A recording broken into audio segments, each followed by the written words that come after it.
কেউ যদি ঘৃণা করে অথচ সে ইনসাফ করছে তারপরও বহু বিবাহকে ঘৃণা করে বা বহু বিবাহকারীকে ঘৃণা করে, তো এটিকে শেখ ইবনে বাজ রহমতুল্লাহ আলাইহি কুফর বলেছেন। কারণ আল্লাহর বিধানকে কি করলো?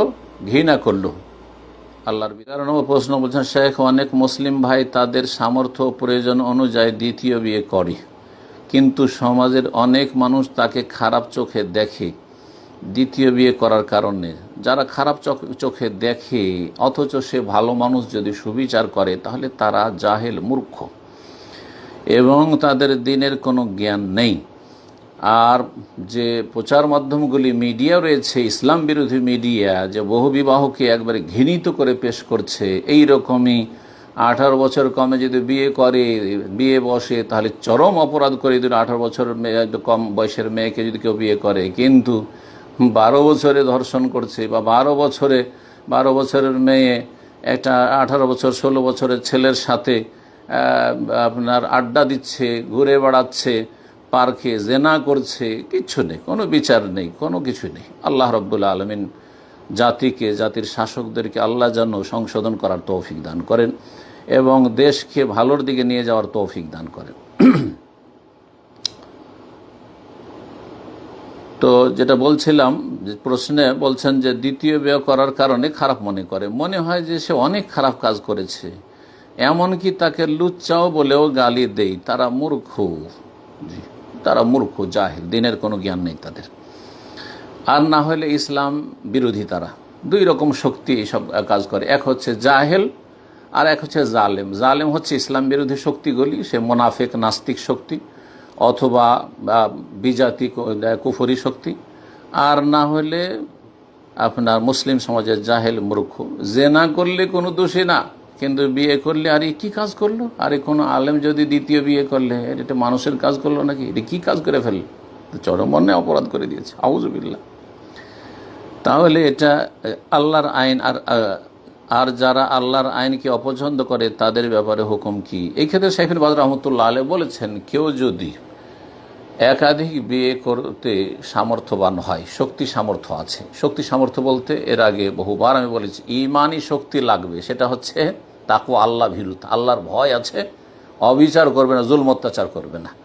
যে দ্বিতীয় বিয়ে করার পরে আগেরটাকে ভুলে গেল, অথবা আগেরটার চাপের মুখে কয়েকদিন একটু আমোদ ফুর্তি করে নিল, তা আগেরটার চাপের মুখে দ্বিতীয়টাকে কয়েকদিন রেখে, কয়েক মাস রেখে তালাক দিয়ে দিল। এইরকম হবে না, এত দুর্বল ইমানের হবে না। ইমানি শক্তি আছে। দ্বিতীয় হচ্ছে শারীরিক শক্তি আছে। 2-3টে বিয়ে করলে তাদের শারীরিক চাহিদা যে রয়েছে মানুষের, সেই চাহিদা পূরণ করবে, তাদের এফাফুন নাফস, গুনাহ থেকে বাঁচাতে পারবে। তৃতীয় শক্তি হচ্ছে আর্থিক শক্তি থাকতে হবে, মানে অনেক বড় ধনী হওয়া নয়, বরং তাদের ভরণ পোষণ দিতে পারবে। 2টো স্ত্রীকে 2টো বাড়ি দিতে পারবে, চলার মতো বাড়ি হলেও চলবে, কিন্তু 2টো স্ত্রীকে আপনার পাশাপাশি 2টো রুমে, আরে অনেক মূর্খ আছে এক রুমে, আউযুবিল্লাহি মিনাশ শাইতানির রাজিম। এক মূর্খ আমাদের ডিস্ট্রিক্টে বিয়ে করেছিল, তো ওই গ্রামের এক ছেলে আমাদের সাথে লেখাপড়া করতো, তো সে বলছে যে সে বিয়ে করেছে, আর বিয়ে করার পরে এক রুমে 2 স্ত্রীকে নিয়ে থাকে। তো এদের জন্য হারাম বিয়ে করা, মূর্খ। আর পাশাপাশি 2টো রুম, অনেকে আমাদের দেশে বিয়ে করে, পাশাপাশি 2টো রুম রয়েছে, একই উঠানে 2টো স্ত্রী রয়েছে, আর ফাটাফাটি, প্রতিদিন ফাটাফাটি, মারামারি 203-এ চলছে। আর এই কাপুরুষ ফেল করে তার কাছে কিছু করতেও পারে না, তো একসাথে এরকম 2টো স্ত্রীকে একই উঠানে নিয়ে থাকবেন আর ঝগড়া বিবাদ করবেন আর অশান্তি রাখবেন না? এইভাবে ছেলে মেয়ে কখনো মানুষ হবে না, আর আপনি আল্লাহর কাছেও মুক্তি পাবেন না। তো বহু বিবাহ করা, আজকাল এক শ্রেণীর লোকেরা মনে করে যে বহু বিবাহ করতে পারলে মনে হয় অনেক বাহাদুর। এটাও অত সহজ বিষয় নয়, আর অত মুশকিল বিষয় নয়। মধ্যম পন্থা অবলম্বন করতে হবে। যার ক্ষমতা আছে, আবার বলছে ইমানি ক্ষমতা, শারীরিক ক্ষমতা, আর্থিক ক্ষমতা আছে, বেশি বেশি বিয়ে করুন। কারণ মেয়েদের সংখ্যা বাড়ছে,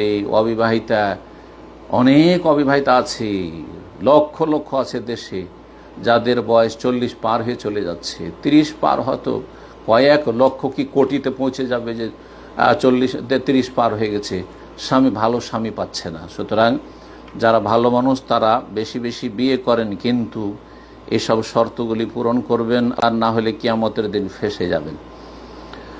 কেউ যদি ঘৃণা করে অথচ সে ইনসাফ করছে, তারপরও বহু বিবাহকে ঘৃণা করে বা বহু বিবাহকারীকে ঘৃণা করে, তো এটিকে শেখ ইবনে বাজ রহমতুল্লাহ আলাইহি কুফর বলেছেন। কারণ আল্লাহর বিধানকে কি করলো?